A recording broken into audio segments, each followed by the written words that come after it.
इस दुनिया में ऐसा क्या है जिसे पाने के लिए बुद्ध, जिसे पाने के लिए रामकृष्ण परमहंस, जिसे पाने के लिए विवेकानंद, या फिर जिसकी खोज में सुकरात,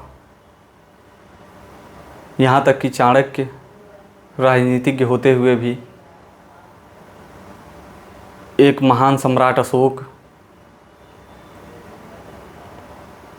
ऐसे हजारों नाम आपके समक्ष मैं रख सकता हूँ जिन्होंने अपने जीवन की बलि दे दी। और इसमें तनिक भी संदेह नहीं है कि उन्होंने जो खोजा उसे पाए, या फिर मान लीजिए संदेह ही है कि वे एक्चुअल में जो खोज रहे थे क्या उन्हें वही मिला। ऐसा भी हो सकता है कि यह उनका भ्रम रहा हो कि वे जो खोज रहे हैं वही सत्य है, उसके इतर कुछ मिला हो उन्हें।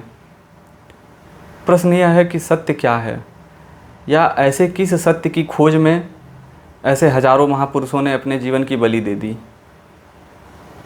और जब यह उन्हें प्राप्त हुआ उन्होंने समाज के समक्ष रखने का भरपूर प्रयास किया, पर इसी समाज ने तब उन्हें नहीं स्वीकारा जब वे जीवित थे। उनके मरने के बाद हमारा ये कल्चर तो है ही फूल माला चढ़ाना। सबसे बड़ा प्रश्न सत्य क्या है, वह ऐसा सत्य क्या है जिसकी तलाश में हजारों महापुरुष आए और चले गए, अभी शायद हजारों आएंगे और उस सत्य की तलाश में रहेंगे। प्रश्न यह है कि जैसे बुद्ध ने बोध की बात की, ईसा मसीह ने इनलाइटनमेंट की बात की, विवेकानंद ने ज्ञान और कर्म की बात की, या फिर भगवत गीता, ऐसे कई उदाहरण हैं जिन्होंने अलग अलग आयाम में जाकर अपने अपने सत्य को स्थापित करने का प्रयास किया। अब प्रश्न यह है कि क्या यह जो सत्य है जिसकी बात सभी महापुरुषों ने की, यह बस अलग अलग शब्दों में परिभाषित हुआ है? मेरा कहने का मतलब यह है कि इन सभी के रास्ते एक ही हैं। क्या बुद्ध, ईसा मसीह, विवेकानंद, कृष्ण, सबकी फ़िलासफ़ी एक ही जगह जाकर रुकती है? इस पर आप सोचिए।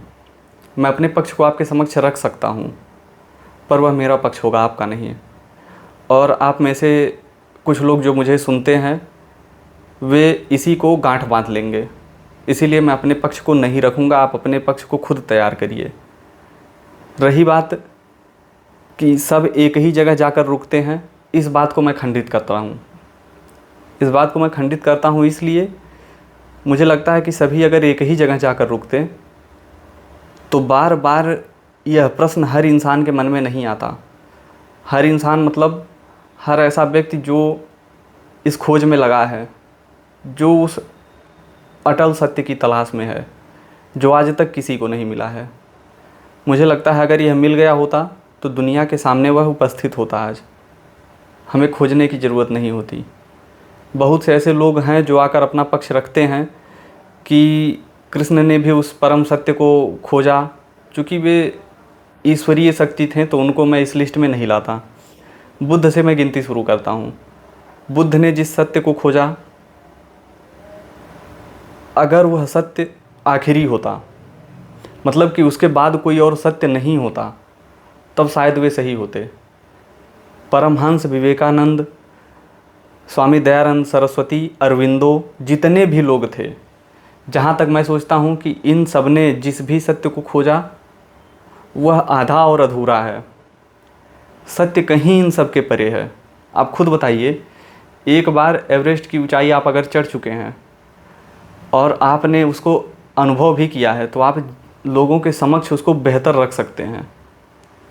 मेरा कहने का मतलब यह है कि आज तक जितने भी एवरेस्ट पर चढ़े हैं, एवरेस्ट की ऊंचाई तक मीटर में भी पता है हमें, वह 2 मीटर ठंडी में बढ़ती है, 2 मीटर गर्मी में घट जाती है, यहाँ तक कि हमें पता है। तो इसी तरह अगर हम उस अटल सत्य तक पहुँच चुके होते, कोई भी एक हमारे मानव समाज से पहुँचा होता, तो शायद आज हम भटक नहीं रहे होते।